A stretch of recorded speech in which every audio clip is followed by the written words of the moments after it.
तो चलिए आगे बढ़ते हैं और क्वेश्चंस देख लेते हैं। You have following codes from bank A and bank B. Bank A है, बैंक बी है। कोड दिया हुआ है यूएसडी पर सी एच एफ 1.4650/55 और यूएसडी पर सी एच एफ 1.4653/60। 3 मंथ के स्वैप पॉइंट्स दिए हुए हैं 5/10 और 6 महीने के स्वैप पॉइंट दिए हुए हैं 10/15। स्पॉट रेट दिया हुआ है जीबीपी पर यूएसडी 1.7645/60।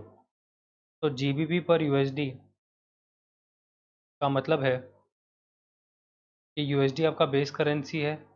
हाँ, बेस करेंसी है और बेस करेंसी के ऊपर जीबीपी आता है यानी कि पाउंड आता है, तो हाँ उसके ऊपर आता है। तो यूएसडी को अपने ऊपर वाले यानी कि पाउंड के साथ पॉइंट में होना चाहिए, बट यहाँ पर तो वो 1.76 है, यानी कि यहाँ पे ओ माई गॉड है, यानी कि जीबीपी पर यूएसडी ये नहीं है, ये यूएसडी पर जीबीपी है, यानी कि एक जीबीपी 1.7645 डॉलर के बराबर है। और इस /60 का मतलब क्या होता है मैं आपको अभी समझाऊंगा, बट ज़रूरी यहाँ पर ये है ये समझना कि यहाँ पे ओ माई गॉड है, यानी कि जितने भी रेट्स दिए हुए हैं यानी कि यूएसडी पर सी एच एफ वो सी एच एफ पर यूएसडी है। सी एच एफ का मतलब होता है स्विस फ्रैंक। ठीक है, आगे बढ़ते हैं। बैंक बी का दिया हुआ है जीबीपी पर यूएसडी 1.764/50। तो ये यूएसडी पर जीबीपी है। 3 मंथ के स्वैप पॉइंट से 25-20, 6 मंथ के स्वैप पॉइंट है 35-25। Calculate how much minimum C H F amount you have to pay for 1 million GBP spot. मतलब ये निकल रहा है कि कितना सी एच एफ निकाल के दूँ कि मुझे 1 मिलियन जीबीपी मिल जाए। बट आप यहाँ पे नोटिस करेंगे तो जो सी एच एफ है और जी बी पी उन दोनों का आपस का कोई रेट नहीं दिया हुआ। चलिए सॉल्व करते हैं। सी एच एफ आपको दिया हुआ है स्विस फ्रैंक, तो जैसे मैं बता रहा था कि C H F Swiss franc के बराबर होता है। ओ माई गॉड है हर जगह, यानी कि जितने भी रेट्स दिए हुए हैं उसको स्विच करके हम बात करेंगे, यानी कि स्पॉट रेट की बात करेंगे बैंक ए और बैंक बी की। तो सी एच एफ पर यू एस डी होगा आपका 1.4650/55 एंड 1.4653/60। तो जो 55 लिखा हुआ है ये एक्चुअली आस्क रेट बताने का तरीका होता है, यानी कि इसको हम रीड करेंगे 1.4650/1.4655। तो 1.4650 आपका बिड रेट है, 1.4655 आपका आस्क रेट है। तो ये कैसे बना, तो आपने नोटिस किया होगा कि जो 1.4650 है उसमें 50 को हटा के हमने 55 डाल दिया। वैसे ही बैंक बी के साथ भी होगा कि 1.4653 उसका बिड रेट है, ये 53 को हटा के हम 60 डाल देंगे तो आस्क रेट बन जाएगा 1.4660। तो ये भी एक तरीका होता है आस्क रेट बताने का, जिसमें सिर्फ 2 डेसिमल पॉइंट्स दिए रहते हैं लास्ट के और आपको उसको रिप्लेस करना रहता है बिड रेट में to arrive at ask rate. आगे बढ़ते हैं। यूएसडी पर जीबीपी दिया हुआ है 1.7645/60। तो इसको जब कन्वर्ट करेंगे तो ये होगा 1.7645 बिड रेट और 45 को रिप्लेस कर देंगे बाय 60 तो आ जाएगा 1.7660।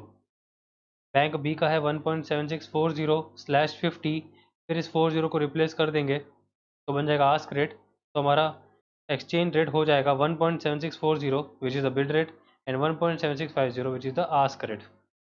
ठीक है, क्वेश्चन की पहली रिक्वायरमेंट थी कि कितना सी एच एफ दिया जाए 1 मिलियन जी बी पी पाने के लिए, बट हमें ये पता है कि हमें यहाँ पे डॉलर का रास्ता अपनाना पड़ेगा, यानी कि डॉलर हमारी कॉमन करेंसी है, क्योंकि जो दो एक्सचेंज रेट हमने अभी निकाले स्पॉट वाले उसमें जो कॉमन करेंसी वो यूएसडी है दोनों के बीच में। तो कहीं ना कहीं हमको जो करेंसी रूट या करेंसी पाथ यूज़ करना है वो डॉलर से होते हुए गुजरेगा। तो पहले सी एच एफ की बात करते हैं कि पहले मैं डॉलर बाय कर लूँगा by selling the C H F. ऐसा क्यों करूँगा, ऐसा इसलिए करूँगा क्योंकि पहले सी एच एफ दे दूँगा, डॉलर आ जाएगा, फिर दूसरे मार्केट में जाकर डॉलर दे दूँगा, जी बी पी आ जाएगा। तो बाय करेंगे dollar by selling C H F. Dollar buy करने के मेरे पास दो ऑप्शन है, यानी कि या तो मैं बैंक ए के पास जाऊँ या बैंक बी के पास जाऊँ। डॉलर बाय करने का यानी कि बेस करेंसी बाय करने की बात चल रही है, तो बेस करेंसी बाय करने का रेट होता है आस्क रेट। तो अगर आप बैंक ए और बैंक बी के आस्क रेट को कंपेयर करोगे तो आपको पता चलेगा कि जो बैंक ए है उसका आस्क रेट कम है विच इज़ 1.4655, तो मैं कम वाला लूँगा, यानी कि मैं बैंक ए को चूज़ करूँगा और बैंक ए के पास जाऊँगा। तो lower the better, bank a rate is lower, यानी कि 1.4655, आस्क रेट जो है इज़ लेस देन 1.4660। तो जैसे दो शॉप होती हैं, ठीक है, दो दुकान है और आपको कोई पर्टिकुलर प्रोडक्ट लेना है, तो आप कौन सी दुकान में जाओगे? तो आप उस दुकान में जाओगे जहाँ पे सस्ता मिले, क्योंकि ये फ़र्क नहीं पड़ता कि एक जगह से ले या दूसरी जगह से ले, वो चीज़ तो वही रहने वाली है। बस दूसरी दुकान में वो सस्ती मिल रही होगी तो वहाँ से आपने ले लिया वहाँ जाके। यहाँ पर भी वही हो रहा है कि जो डॉलर है, यानी कि जो प्रोडक्ट है, उसकी प्रॉपर्टीज़ तो वही रहेगी। मतलब चाहे बैंक ए से डॉलर लूँ, चाहे बैंक बी से डॉलर लूँ, वो डॉलर ही रहेगा। तो जहाँ सस्ता डॉलर मिले वहाँ से ले लेना चाहिए। तो मैं बैंक ए से डॉलर ले लूँगा, यानी कि सी एच एफ 1.4655 एक डॉलर के बराबर है। तो एक सी एच एफ कितने डॉलर के बराबर होगा? तो $1 upon C H F 1.4655 into C H F 1, तो सी एच एफ कट जाएगा। एक सी एच एफ 1/1.4655 डॉलर के बराबर है। ठीक है, अब क्या करूँगा मैं? अब मैं चला जाऊँगा दूसरे मार्केट में और ये जो मेरे पास डॉलर आ गए, विच इज़ 1/1.4655 डॉलर्स, ये दे दूंगा और GBP ले लूँगा। अब मुझे GBP बाय करना है बाय सेलिंग द डॉलर। तो यहाँ पे मेरा GBP which is the base currency, ये मुझे बाय करना है। तो मेरे पास दो आस्क रेट है, 1.7660 एंड 1.7650। तो यहाँ पे ये दिख रहा है कि जो बैंक बी है उसका आस्क रेट कम है, तो मैं बैंक बी से GBP ले लूँगा और उनको डॉलर दे दूँगा। तो lower the better, which is bank B rate is lower, यानी कि 1.7650 इज़ लेस देन 1.7660। ये रेट का मतलब है dollar 1.7650 is equal to 1 GBP। तो जितना मुझे GBP चाहिए, यानी कि 1/1.4655 डॉलर के बदले मुझे जितना GBP चाहिए, तो कितना होगा? तो वो होगा 1 GBP upon 1.7650 dollars multiply by $1 divided by 1.4655, यानी कि 1/2.5866 GBP। तो जितना मैं डॉलर लेके गया था, विच इज़ 1/1.4655 डॉलर्स, इसके बदले मुझे मिलेगा 1/2.5866 GBP। तो इसका मतलब ये निकल रहा है कि dollar 1/1.4655 is equal to 1/2.5866 GBP। तो मैं इसको इस तरीके से लिख सकता हूँ कि एक सी एच एफ 1/2.5866 GBP, यानी कि 2.5866 CHF is equal to 1 GBP। तो एक GBP 2.5866 CHF के बराबर है, ये हमने कैलकुलेट कर लिया by using this currency route, यानी कि CHF से डॉलर, देन डॉलर से GBP, यानी कि पहले डॉलर बाय किया CHF से, मतलब CHF दे के डॉलर ले लिया, फिर डॉलर ले करके दूसरे मार्केट में चला गया और वहाँ पे डॉलर दे दिया और GBP ले लिया। तो एक्सचेंज रेट इस तरीके से आया कि 2.5866 CHF is equal to 1 GBP।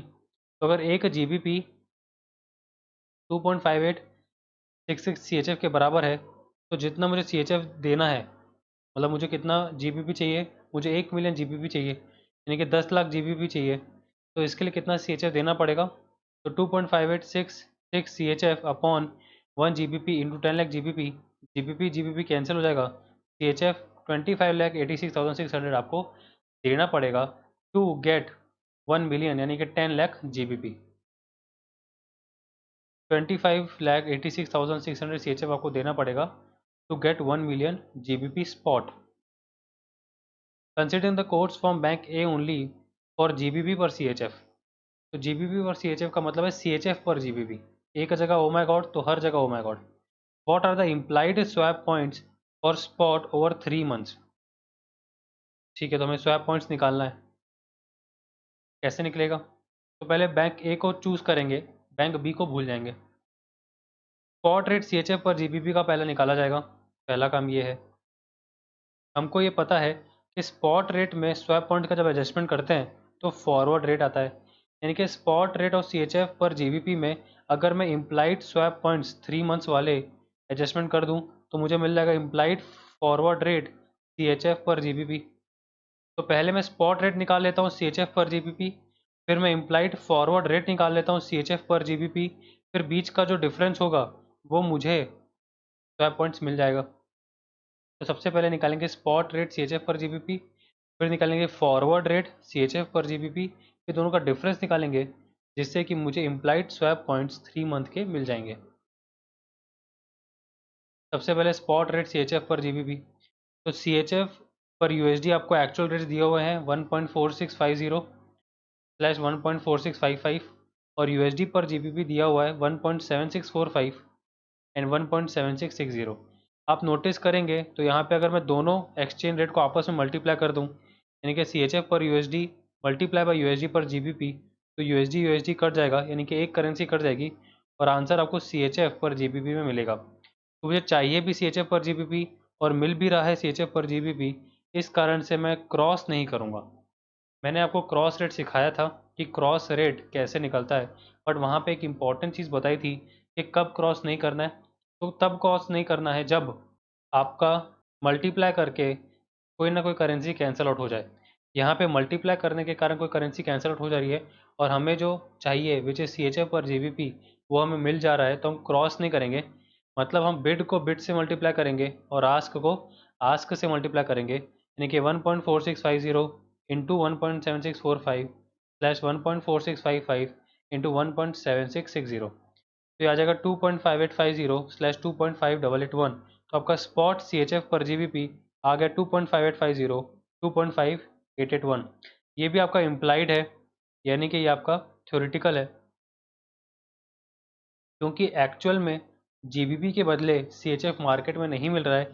ये तो आपने पेन और पेपर यूज़ करके कैलकुलेट किया है, इसको हम थ्योरेटिकल एक्सचेंज रेट बोलेंगे। ठीक है, तो पहला काम हो गया which is spot rate CHF पर GBP आ गया। दूसरा काम है फॉरवर्ड रेट निकालना CHF पर GBP का।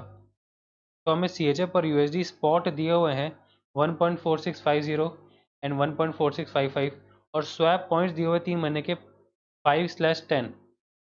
ये देखिए 3 महीने का स्वैप पॉइंट्स है 5/10। 3 महीने के आगे स्वैप पॉइंट्स नहीं लिखा हुआ, लेकिन ये जो नेचर है लाइक 5/10, 10/15, 25/20, 35/25, इससे हमको समझ आना चाहिए कि ये स्वैप पॉइंट्स की बात कर रहा है। तो पहला काम करते हैं, स्वैप पॉइंट्स में हम एडजस्टमेंट करते हैं, यानी कि जो हमारा स्पॉट रेट है उसमें जितने नंबर डेसिमल पॉइंट होते हैं उतना ही स्वैप पॉइंट को बना देते हैं। यहाँ पे 4 डेसिमल पॉइंट में हमारा बिड रेट और आस्क रेट है, तो इसको भी हम एडजस्ट कर देंगे, यानी कि अब स्वैप पॉइंट्स को हम बोलेंगे 0.0005 / 0.0010। दूसरा काम है ये डिसाइड करना कि ऐड करना है कि लेस करना है। तो यहाँ पे ना तो प्रीमियम लिखा है ना तो डिस्काउंट लिखा है, तो हम चेक करेंगे कि लो हाई है या हाई लो। तो हमने देखा कि 0.0010 इज़ मोर दैन 0.0005, तो हम यहाँ पे ऐड करके चलेंगे, यानी कि CHF पर USD फॉरवर्ड निकलेगा 1.4650 प्लस कर देंगे 0.0005 / 1.4655 प्लस 0.0010, तो मेरा CHF पर USD 3 महीने का फॉरवर्ड रेट आ जाएगा 1.4655 और 1.4665। अब USD और GBP के बीच का भी फॉरवर्ड रेट निकाल लेंगे। तो USD पर GBP स्पॉट दिया हुआ है 1.7645 / 1.7660। स्वैप पॉइंट 3 महीने के दिए हुए हैं 25/20, ये रहा 25/20। सबसे पहले एडजस्टमेंट करेंगे, तो इसको बना देंगे 0.0025 + 0.0020। फिर हमने नोटिस किया कि ये किस पैटर्न में है, तो ये हाई लो वाले पैटर्न में है, यानी कि 0.0025 इज़ मोर देन 0.0020। यहाँ पे लेस करके चलेंगे, यानी कि USD पर GBP 3 मंथ फॉरवर्ड निकलेगा 1.7645 माइनस कर देंगे 0.0025 एंड 1.7660 माइनस कर देंगे 0.0020। तो हमें USD पर GBP का 3 महीने फॉरवर्ड वाला रेट मिल जाएगा विच इज़ 1.7620 1.7640।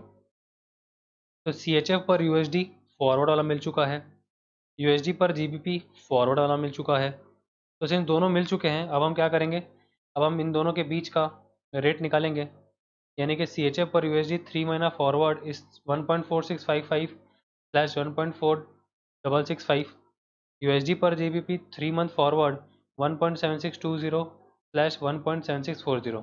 यहाँ पर भी मल्टीप्लाई करने से हमारी एक एक करेंसी यानी कि डॉलर कैंसिल आउट हो जा रही है, तो हम यहाँ पे क्रॉस नहीं करेंगे। बिड रेट को बिड रेट से मल्टीप्लाई करेंगे, आस्क रेट को आस्क रेट से मल्टीप्लाई करेंगे, तो आंसर आ जाएगा CHF पर GBP 3 मंथ फॉरवर्ड 2.5822 2.5869। तो इस तरीके से हमारा जो सेकेंड रिक्वायरमेंट था वो आ चुका है, which is implied forward rate CHF पर GBP 3 मंथ वाला। तो हमारा फर्स्ट रिक्वायरमेंट आ गया, सेकेंड आ गया, तो थर्ड यानी कि इम्प्लाइड स्वैप पॉइंट हम लोग डिफरेंस करके निकाल लेंगे। नाउ CHF पर GBP 3 मंथ फॉरवर्ड 2.5822 2.5869 ये आपने अभी निकाला। CHF पर GBP स्पॉट 2.5850 2.5881। तो आपका CHF पर GBP फॉरवर्ड रेट आ चुका है, CHF पर GBP स्पॉट रेट आ चुका है, और स्पॉट रेट और फॉरवर्ड रेट के बीच में जो पॉइंट्स होते हैं वही स्वैप पॉइंट्स होते हैं। तो इम्प्लाइड 3 मंथ स्वैप पॉइंट्स 3 - 1 कर देंगे, यानी कि bid rate minus bid rate, ask rate minus ask rate, यानी कि 2.5822 माइनस 2.5850, यानी कि forward rate minus spot rate, and 2.5869 minus 2.5881। इस तरीके से आपके स्वैप पॉइंट्स आ जाएंगे। तो आपके स्वैप पॉइंट्स आएंगे 0.0028, 0.0012, दोनों नेगेटिव आंसर आ रहे हैं। तो अब जो हम लोग स्टेप्स लेते थे स्वैप पॉइंट निकालने का, यानी कि पहला स्टेप एडजस्टमेंट का और दूसरा स्टेप ऐड लेस का, अब उसको रिवर्स करेंगे। तो सबसे पहले तो लेस किया हुआ है, यानी कि ये डिस्काउंट है, ठीक है, तो स्वैप पॉइंट्स आपके डिस्काउंट में है, तभी आंसर नेगेटिव में आ रहा है। अगर यहाँ पे प्लस आता तो हम बोलते कि प्रीमियम है, यानी कि स्पॉट रेट से फॉरवर्ड रेट प्रीमियम है, लेकिन सिंस यहाँ पे हमने फॉरवर्ड से स्पॉट माइनस किया और आंसर नेगेटिव आया, हम बोलेंगे फॉरवर्ड जो रेट है वो डिस्काउंट में है, ठीक है। फिर हम लोग एडजस्टमेंट कर देंगे, यानी कि यहाँ पे अब हम मल्टीप्लाई कर देंगे 10,000 से, यानी कि इसको हम बना देंगे 28/12। Therefore implied 3 month swap points are at discount, पहली बात, एंड दूसरी बात ऑफ 28/12। तो इस तरीके से हम रिवर्स वाला स्टेप्स फॉलो करेंगे। सबसे पहले लेस या ऐड वाला डिसीजन लेंगे, उसके बाद एडजस्टमेंट वाला डिसीजन लेंगे, और इस तरीके से आपका स्वैप पॉइंट्स आता है। तो कभी भी अगर आपको स्वैप पॉइंट्स निकालना हो तो सबसे पहले फॉरवर्ड रेट निकाल लो, फिर स्पॉट रेट निकाल लो, और दोनों के आपस के बीच का जो डिफरेंस होगा वही स्वैप पॉइंट्स होगा। फिर डिसीजन ले लो कि स्वैप पॉइंट जो आए हैं वो प्रीमियम पे हैं या डिस्काउंट पे हैं, और उनका करेक्ट वैल्यू यानी कि 28/12 लिख लो। इस तरीके से सॉल्व होता है ये वाला स्वैप पॉइंट्स वाला क्वेश्चन। चलिए आगे बढ़ते हैं और क्वेश्चन देख लेते हैं। An Indian company obtains the following quotes rupees per dollar। Spot दिया हुआ 35.9 / 36.1, यानी कि $1 का बिड रेट है 35.9 रुपीज़, एंड $1 का आस्क रेट है 36.10 रुपीज़। तो यहाँ पे आपका जो बेस करेंसी है वो डॉलर है। क्या रुपीज़ उसके ऊपर आता है? तो उसके ऊपर नहीं आता। जो मैंने आपको डिसेंडिंग ऑर्डर लिखवाया था उसमें रुपीज़ डॉलर के ऊपर नहीं आता, रुपीज़ डॉलर के नीचे रहता है। तो उसका पॉइंट में होना चाहिए तो नहीं होना चाहिए, और यहाँ पे है भी नहीं, तो यहाँ पे ओ माय गॉड नहीं है। 3 मंथ का फॉरवर्ड रेट 36,36.25, 6 मंथ का forward rate 36.1, 36.40। The company needs dollar funds for 6 month. मतलब कंपनी को, जो कि इंडियन कंपनी है, उसको डॉलर में पैसा चाहिए, यानी कि फॉरेन करेंसी चाहिए, फॉर 6 मंथ्स यानी कि 6 महीने के लिए। Determine whether the company should borrow in dollar और रुपीज़।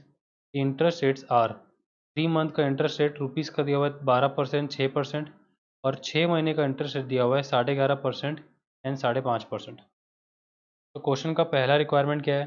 क्वेश्चन का पहला रिक्वायरमेंट ये है कि सिंस हमें इंटरेस्ट रेट दिए हुए हैं 3 महीना और 6 महीना के, ये बताओ कि कंपनी को डॉलर में बोरो करना चाहिए या रुपीज़ में बोरो करना चाहिए।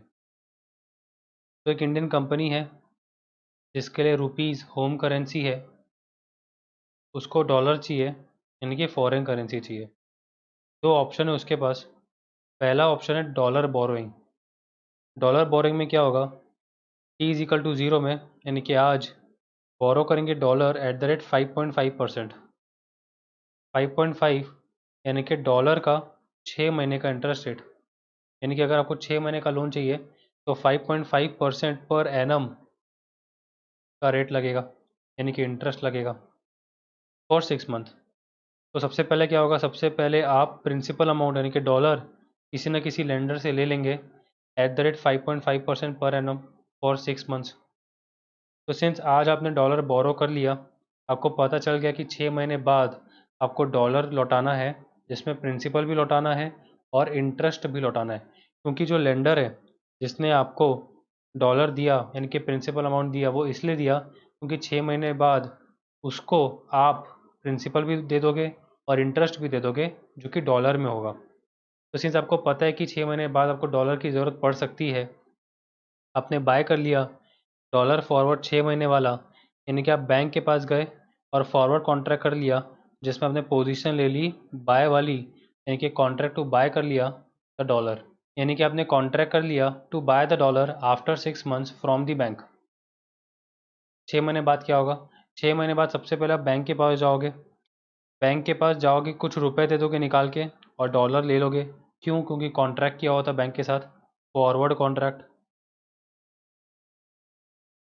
और उसके बाद ये जो डॉलर आपको बैंक दे देगी, वो डॉलर जो कि प्रिंसिपल और इंटरेस्ट के बराबर है, वो आप अपने लेंडर को लौटा दोगे वापस। तो मैंने जो सीक्वेंस ऑफ इवेंट्स है उसको नंबरिंग कर दिए 1, 2, 3 और 4। तो इसी सीक्वेंस में आपकी एक्टिविटीज़ होंगी। सबसे पहले आप principal amount in dollar lender से ले लोगे, फिर इस्तेमाल करोगे 6 महीना, लेकिन उसी दिन आपको पता था कि आपको 6 महीने बाद डॉलर लौटाना है, तो उसी दिन आप बैंक के पास गए, फॉरवर्ड कॉन्ट्रैक्ट कर लिया to buy the dollar after 6 months. 6 महीने बाद आप बैंक के पास गए, जैसा कॉन्ट्रैक्ट किया होता वैसा किया, यानी कि आपने रुपीज़ दे दिया और डॉलर ले लिया। कितना डॉलर? तो प्रिंसिपल प्लस इंटरेस्ट के बराबर। और ये डॉलर फिर लेकर के अपने लेंडर को वापस कर दिया, जिसमें प्रिंसिपल भी था और इंटरेस्ट भी था। तो let us assume that the company borrows $100। ठीक है, तो कंपनी को $100 की ज़रूरत थी, तो कंपनी ने $100 बोरो कर लिया। टोटल डॉलर उसको कितना देना पड़ेगा? सेकेंड। सेकेंड का मतलब है बैंक के साथ जो कंपनी है वो कितने डॉलर्स का कॉन्ट्रैक्ट करेगी। कॉन्ट्रैक्ट तो करेगी, लेकिन कितने डॉलर्स का? तो प्रिंसिपल प्लस इंटरेस्ट अमाउंट दोनों का। तो total dollar is equal to principal plus interest, यानी कि $100 प्लस $100 पे 5.5%, यानी कि 5.5 इंटू 6/12, यानी कि $100 प्लस $2.75 का इंटरेस्ट, तो 102.75 टोटल डॉलर्स का कॉन्ट्रैक्ट कर लेगी, यानी कि बाय कर लेगी डॉलर फॉरवर्ड 6 मंथ्स @36.40 पर डॉलर। डॉलर तो बाय करेगी, लेकिन कौन से रेट पे करेगी? तो 6 महीने का फॉरवर्ड रेट है 36.1 और 36.4। हमारा बेस करेंसी है डॉलर, तो बेस करेंसी बाय करने का रेट होता है आस्क रेट, यानी कि 36.4, और बेस करेंसी सेल करने का रेट होता है बिड रेट, यानी कि 36.1। सिंस मुझे बाय करना है डॉलर, यानी कि बेस करेंसी बाय करनी है, तो मैं एक्सचेंज रेट यूज़ करूँगा 36.4 वाला, यानी कि ₹36.4 पर डॉलर। ठीक है, तो टोटल रुपीज़ आउटफ्लो थर्ड का मतलब जब मैं बैंक के पास जाऊँगा डॉलर लेने, तो मैं कुछ रुपया दे के आऊँगा और डॉलर ले लूँगा। तो कितना रुपया दे के आऊँगा? तो मैं रुपया दे के आऊँगा ₹36.4 पर dollar into 102.75 dollar. Dollar cut जाएगा, आंसर रुपीज़ में आएगा 3740.10। ये मेरा होम करेंसी आउटफ्लो है, यानी कि रुपीज़ आउटफ्लो है। तो अगर आप नोटिस करोगे, तो जो पैसा आपको 1 में आया डॉलर वाला, वही पैसा आपने 4 में लौटा दिया प्रिंसिपल। इंटरेस्ट भी दिया, लेकिन जो प्रिंसिपल जो $100 लिया था, वो $100 के बराबर आपने लेंडर को वापस कर दिया। तो जो यहाँ पे पैसे आए थे, यानी कि सीरियल नंबर 1 में, वो 4th सीरियल नंबर में वापस हो गए। सेकेंड वाले सीरियल नंबर में कोई कैश फ्लो नहीं हो रहा, क्योंकि आप तो एक कॉन्ट्रैक्ट करके आ रहे हो, और मैंने आपको बताया था कि t=0 में, जो कि यहाँ पे t=0 ये है, कभी भी दोनों पार्टी जिन्होंने फॉरवर्ड कॉन्ट्रैक्ट किया वो लोग कुछ कैश फ्लो नहीं करती, यानी कि कोई पैसों का लेन देन नहीं करती। वो उस दिन सिर्फ कॉन्ट्रैक्ट में साइन करते हुए अपने अपने घर चले जाती है। तो सीरियल नंबर 2 में जब फॉरवर्ड कॉन्ट्रैक्ट हो रहा है बैंक के साथ, तो कोई भी कैश फ्लो नहीं हो रहा। तो कुल मिला के जो भी कैश फ्लो हो रहा है वो थर्ड नंबर पे हो रहा है, जब फॉरवर्ड कॉन्ट्रैक्ट मैच्योर हो रहा है। तो इसी दिन आपको कुछ ना कुछ रुपीज़ देना पड़ रहा है, और इसी दिन आपका कुछ ना कुछ आउटफ्लो होगा। तो जो पहले वाले सीरियल नंबर में इनफ्लो हुआ, वो चौथे में आउटफ्लो हो गया। दूसरे नंबर में कोई भी इनफ्लो आउटफ्लो नहीं है। तो जितना पैसा आपकी जेब से जाना है, वो थर्ड सीरियल नंबर में ही जाना है जब आपको बैंक को रुपया देना पड़ेगा, यानी कि आपको बैंक को 3740.10 देने पड़ेंगे। This is the total rupee outflow at T06। चलिए ऑप्शन नंबर 2 डिस्कस कर लेते हैं, विच इज़ रुपीज़ बोरोइंग। यानी कि आपने क्या किया, आपने रुपीज़ में बोरो किया T=0 में @ 11.5%। तो रुपीज़ में बोरो करना है अगर आपको तो 11.5% लगेगा अगर आपको 6 महीने के लिए बोरोइंग करनी है। तो बोरो rupees @ 11.5% per annum for 6 month. ठीक है, तो अपने लेंडर के पास जाओगे, पहला सीरियल नंबर यानी कि पहला इवेंट, तो लेंडर आपको रुपीज़ निकाल के दे देगा विच इज़ प्रिंसिपल अमाउंट। ये प्रिंसिपल आप लेके चलो जाओगे स्पॉट मार्केट, और वहाँ स्पॉट मार्केट में आप रुपीज़ दे दोगे और डॉलर ले लोगे। ऐसा क्यों? तो ऐसा इसलिए क्योंकि क्वेश्चन में लिखा था कि the company need dollar fund for 6 month. तो भले आप बोरोइंग कर रहे हो रुपीज़ में, लेकिन आपकी ज़रूरत तो डॉलर्स थी, तो उसी दिन आप स्पॉट मार्केट चले जाओगे और डॉलर ले लोगे और रुपीज़ दे दोगे। तो जितना आपकी बोरोइंग थी वो आपके पास से चली गई है और आपके पास डॉलर आ चुके हैं, उसको आप 6 महीने के लिए यूज़ करो। 6 महीने बाद जब रीपेमेंट की बारी आएगी तो रुपया वापस कर देना प्रिंसिपल प्लस इंटरेस्ट के साथ। ठीक है, तो यहाँ पे पहला सीरियल नंबर है, यानी कि पहला इवेंट है कि रुपीज़ बोरो करना। तो $100 borrowing is equal to how much rupees borrowing. Option number 1 में हम ये लेके चल रहे थे कि $100 हमने बोरो किया, बट हमको यहाँ पे रुपीज़ बोरोइंग करनी है। तो हमने देखा कि अगर आपको डॉलर चाहिए स्पॉट रेट में तो आपको 36.1 में मिलेगा, क्योंकि सीरियल नंबर 2 आपका क्या होने वाला है, आपका सीरियल नंबर 2 ये होने वाला है कि आप रुपया दे दोगे डॉलर ले लोगे, तो आपको तो $100 चाहिए ना, आपको $100 चाहिए स्पॉट मार्केट में। तो $100 पाने के लिए कितना रुपया देना पड़ेगा वो कैलकुलेट कर रहे हैं हम लोग।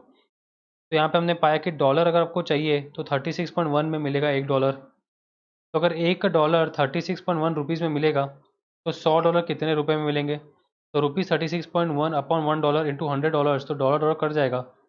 तो $100 बोरोइंग का मतलब होगा 3610 बोरोइंग, यानी कि आप 3610 रुपीज़ अपने लेंडर से लेंगे प्रिंसिपल अमाउंट, फिर यही आप ले करके स्पॉट मार्केट चले जाएंगे और डॉलर ले लेंगे 100। ठीक है, फिर रीपेमेंट की बारी आएगी। रीपेमेंट के समय में टोटल रुपीज़ आउटफ्लो यानी कि होम करेंसी आउटफ्लो हम लोग निकालेंगे at T=6 3610 plus 3610 into 11.5 upon 100 into 6/12 3610 plus 207.58 rupees, ये आपका इंटरेस्ट है। टोटल आपको देना पड़ जाएगा 3817.58। तो अगर हम ऑप्शन नंबर 1 और ऑप्शन नंबर 2 को कंपेयर करेंगे, ऑप्शन नंबर 1 में मेरा रुपीज़ आउटफ्लो यानी कि होम करेंसी आउटफ्लो हो रहा है 3740.10, और ऑप्शन नंबर 2 में मेरा रुपीज़ आउटफ्लो हो रहा है 3817.58। आउटफ्लो हमेशा लोअर द बेटर अच्छा होता है, यानी कि जितना कम आउटफ्लो हो उतना अच्छा, और इनफ्लो के केस में हायर द बेटर होता है कि कितना ज़्यादा इनफ्लो हो उतना अच्छा। तो यहाँ पे सिंस मैं आउटफ्लो की बात कर रहा हूँ तो lower the better, option number 1 is preferred, that is the company should borrow in dollar because 3740 is less than 3817.58। तो जहाँ पर मेरा पैसा कम जाएगा मैं वही ऑप्शन चुनूंगा, तो यहाँ पे मैं ऑप्शन नंबर 1 चुनूंगा विच इज़ लोअर आउटफ्लो यानी कि 3740.10। Also determine what should be the rate of interest after 3 months to make the company indifferent between 3 months borrowing and 6 month borrowing in the case of rupee borrowing। Question ये कहना चाह रहा है कि 3 महीने बाद कितना रेट ऑफ इंटरेस्ट हो जाना चाहिए कि कंपनी इनडिफरेंट हो जाए, यानी कि न्यूट्रल हो जाए, कि 3 मंथ बोरोइंग करें या 6 मंथ बोरोइंग करें। तो चलिए सॉल्व करते हैं।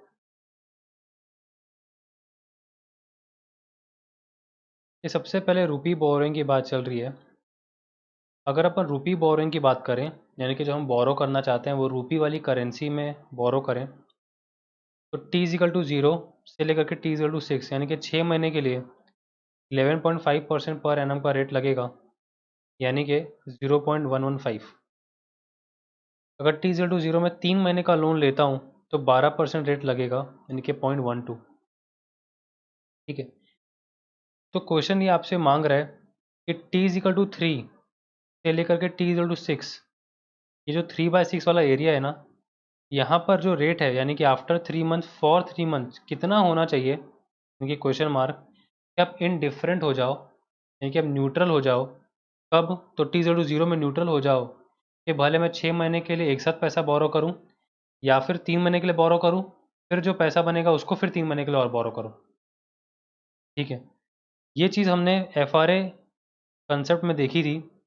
3/6, 2/5, ये सब चीज़ देखी थी कि 3 महीने बाद 3 महीने के लिए, 2 महीने बाद 4 महीने के लिए, इस तरीके की बातें हमने FRA में डील की थी। और यहाँ पे हम FRA का ही फॉर्मूला यूज़ करेंगे, which is bigger periodic factor upon smaller periodic factor -1 into 12 by gap into 100।